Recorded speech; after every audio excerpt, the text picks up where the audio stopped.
আর মাছির মাথা 40 ভাগ করলে তার 1 ভাগের নাম হলো জাররা। অতটুক পরিমাণ দানা যদি তুমি খাইতে বসে তারপরে দানাটা নিচে তোমার পড়ে যায়, তুমি তুলে না খাও, এই দানাটার হিসাব তোমার দিতে হবে। কতটুক? 40, মাছির মাথা 40 ভাগ করলে 1 ভাগ, সেটুকু যদি তুমি ছেড়ে দাও, তথাপি তার জন্য হিসাব দিতে হবে। বলে তাহলে এর উপায় কি? আমি একটা উপায় বের করছি।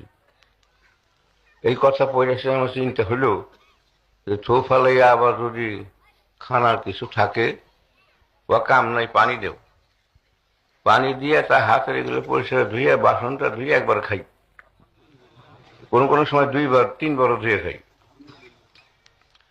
খাবার পরে বাসন ধুয়ে খাইলে একটা গোলাম আজাদ করার সমান সোয়াব